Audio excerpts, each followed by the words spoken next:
have like almost like a real like an event, like really take a moment and celebrate the backstory. Now, so what I love about Will is that like his journey, his biography is kind of like almost like a Forrest Gump like history of comics. Like every time something important was going on in comics, from the birth of American comics to the birth of independent comics in the 60s, Will was there. The birth of the graphic novel, Will was there. The first comics classes, Will was there. So it's like every time Will turned around, it ended up being an important thing that became what we are, right? Will was part of a group of comic creators that came to America, were born here, but weren't kind of like they wanted to get jobs in like illustration and like the Mad Men advertisers, you know, like the big, you know, basically white man advertising agencies in New York, and they wouldn't let like Jewish creators. I'm a Jewish creator. They wouldn't let Jewish creators into that space. They wouldn't let black creators in that space. Women weren't, you know, like they showed in Mad Men, they would have one. Yes. Like one minority of that would cover out all of their whatever. But so what happened is creators like Jack Kirby and Will Eisner and many others had to go find other work or create their own opportunities. And a lot of them ended up in comics, which is what at the moment was considered low art to the high art of illustration and magazine illustration. Clearly we know that's not the case. Clearly that's not true. But at the moment, and even when we were brought into comics, it had a low art, high art situation that has disappeared over the years, thankfully, right? And amazingly so, to my opinion. And so Will, the first smart thing he did, really, if you think about it, is that he allowed himself to own his own work.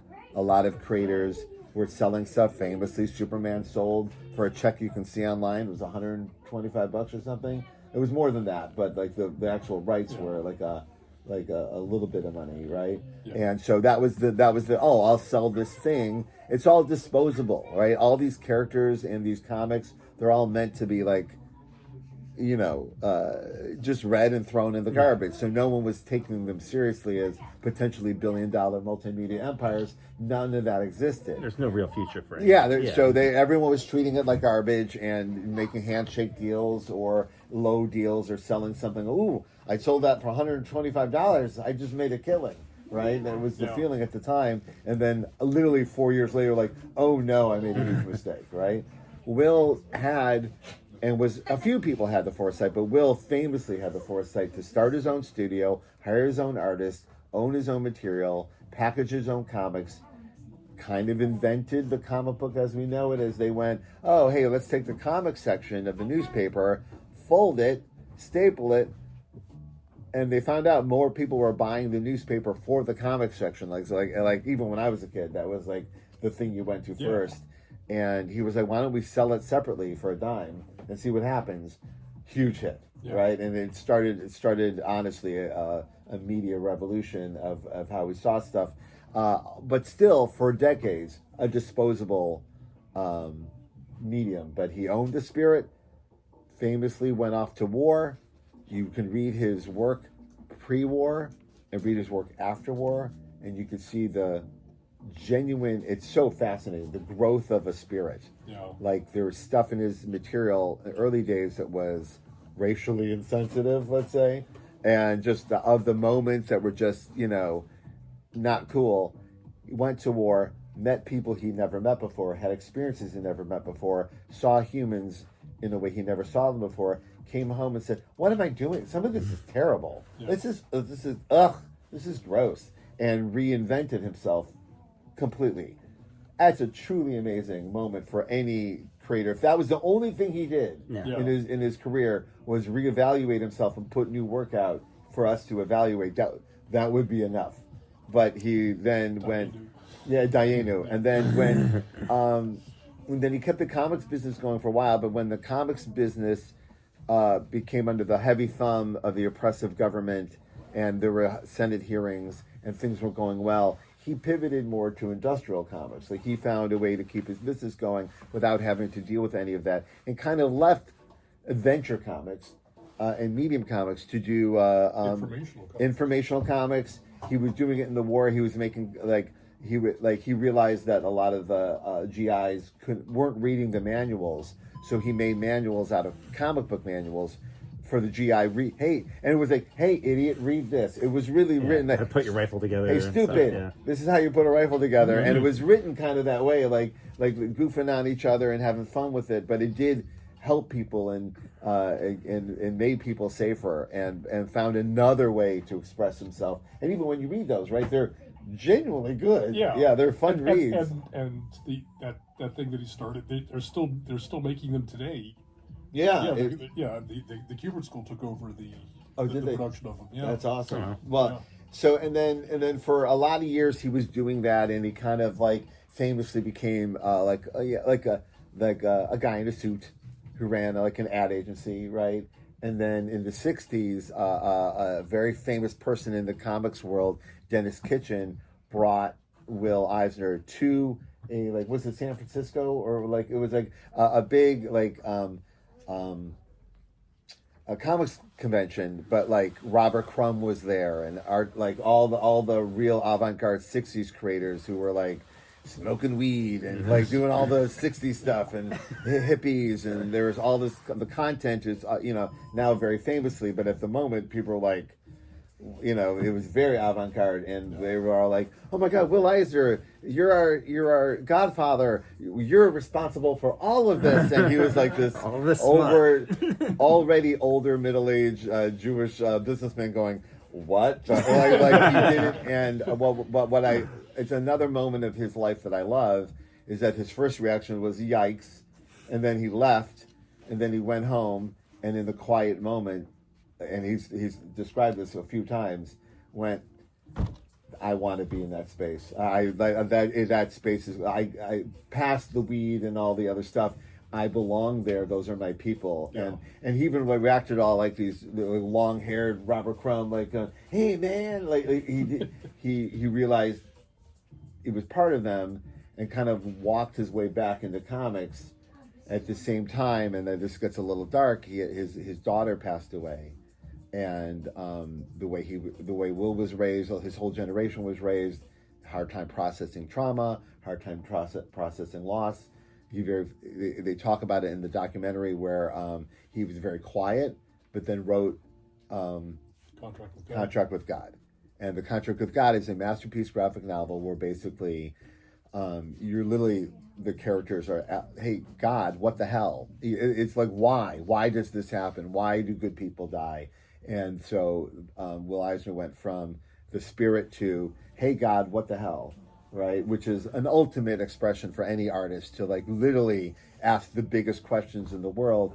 And Will was now the first person in comics to ask the biggest questions he could think of, right? So here we are yet again, Will finding a way to be the first to do something and doing it in a form called the graphic novel, which had existed in a way. I mean, everyone wants to declare themselves the inventor of the graphic novel, right? Yeah. There's no first anything, but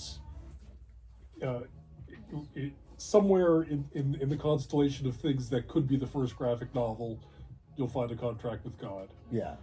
But there's 6 or 7 other people who think they made their first graphic novel, and God bless all of them. They're all right. Yeah. But there is something genuinely spiritually special about, not only is it Will Eisner bringing a new format, but what's in the format is a question that can't be answered, and also someone who clearly in their daily life is a quieter person, screaming in their book, screaming their trauma in their book and using it as we know any painter would, or a musician, just like using their art form to yell louder than they had, and then spent the rest of his time now as Will Eisner. Now people are like, Will Eisner, you're like, it was around Contract with God and the following graphic novels that made him, like, people started putting together all the pieces of who he was, on top of the fact that at the same time he started teaching graphic novel classes at The SVA, School of yeah, Visual Arts. that's right. And so we all teach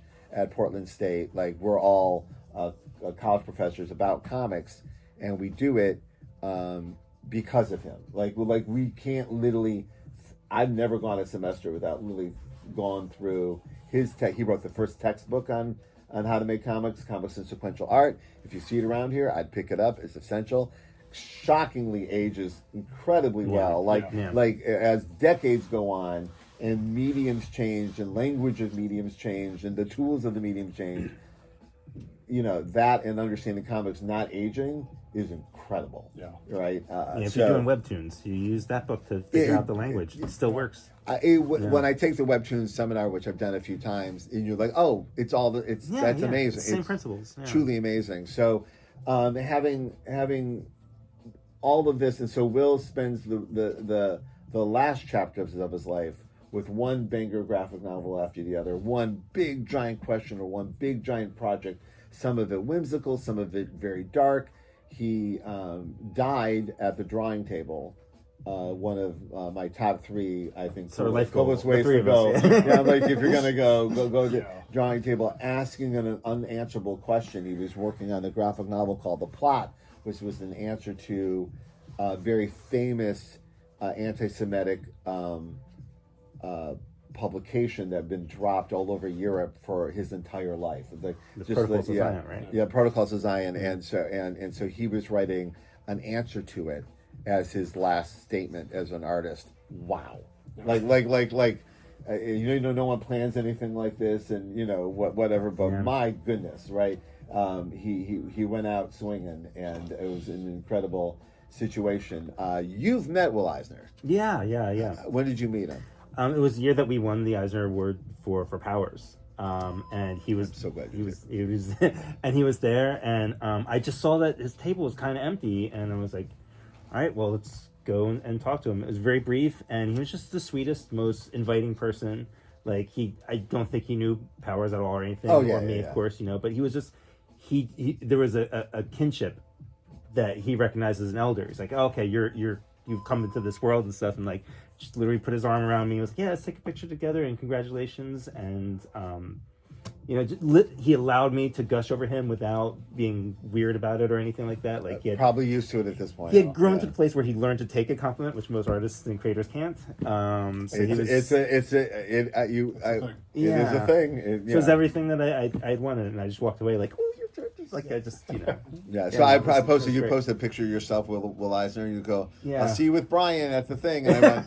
It was like 2 a.m. I go, does he think that's a picture of me? Because not all bald Jews. You're very short. All right, so anyway. He was very tall. And you met Will? I met twice, both on a stage. Once when accepting the Eisner. Oh, that's right. That's right. Yes.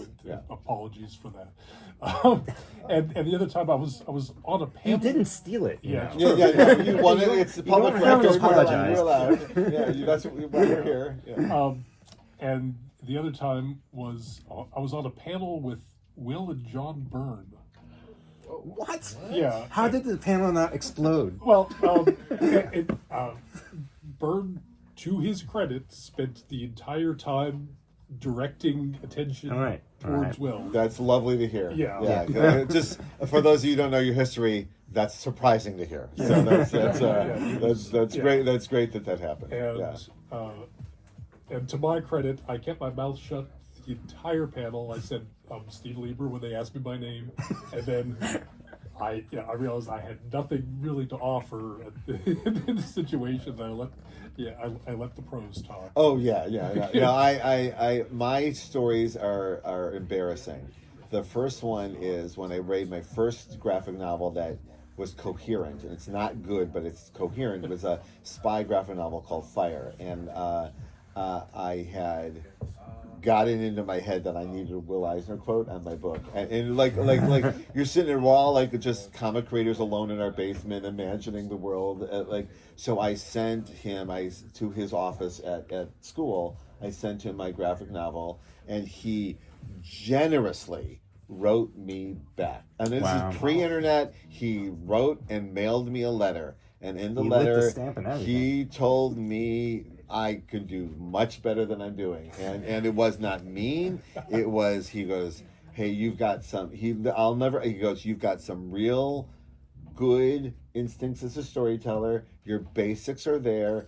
Cut out with the zipatone and all the, what he said, visual pyrotechnics, right? Which was what was I was not a good draftsman. So I was covering up my draftsman with what basically would be Photoshop filters and just like, does anyone remember Zipatone? Does anyone know what that is? It was basically, thank you. It was basically a sticker with a pattern on it that you could cut out and put on your artwork to make it look a little more professional than if by hand. And it just, I spent a lot of money on Zipatone. I love Zipatone. Howard Chaykin used a lot of Zipatone. I wanted to use I can see Eisner Zipatone. too, like looking at that and when that came around and going, you didn't draw that pattern. You just pasted something. Like now it was 100%. The mindsets change over time with the tools that we have. But like to think to him, that would have just been like, yeah, you just pasted something in there that you didn't draw. It's the AI of the day. Yeah. You did not draw those bricks. That is a sticker of bricks that you stuck on your thing. Yeah. And he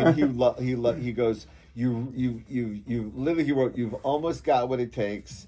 Keep going. And then I took that letter, and I'm very embarrassed about this.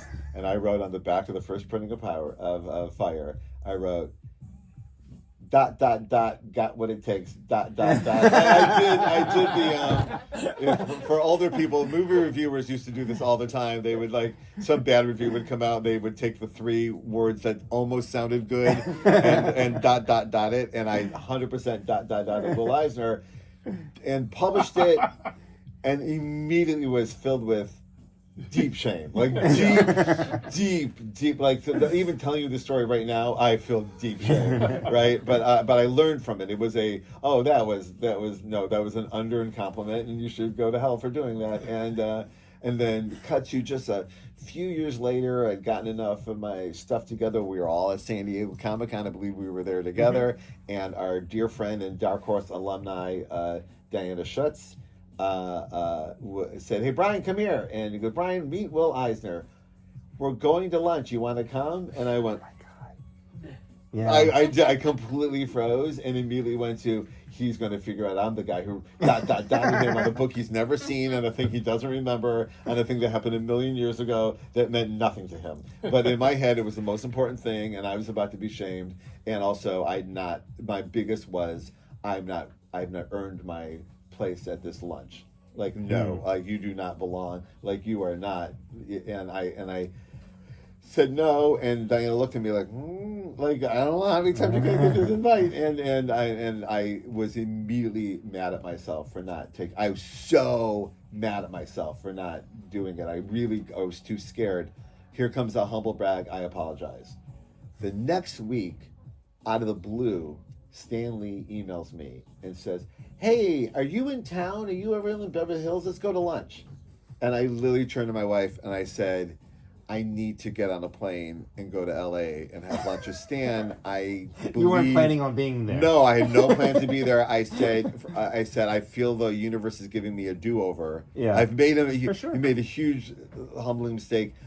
A 78-year-old man just asked you to lunch. Get on the, like, don't go. Yeah, like, get on the plane. That was the other thing. Well, as an older man, like, these opportunities are not limitless, right? No. So I literally got on a plane and went to the Beverly Hills Cheesecake Factory and had an amazing lunch. It was like one of the greatest moments of my whole comic book life was my dinner with Stan, where he was like the real Stan, not Stan the man, but like I met Stanley Lieber for a while, and it was all because I wouldn't have done it if I hadn't blown it with Will. So that was it. So every time we teach a class, every time we do a good graphic novel or really like focus on our best version of ourselves, I really feel the Will Eisner in it. Like I really think about like that's the gold standard for us to reach for. Like someone else did it, so it can be done. Yeah. And he's the person that did it. So that was the lessons I learned from him were all humbling, and he had no idea he was part of any of them. Yeah, but we all have them, these moments where like, I could have done that better, and it was always with him. That's good. So, and what was your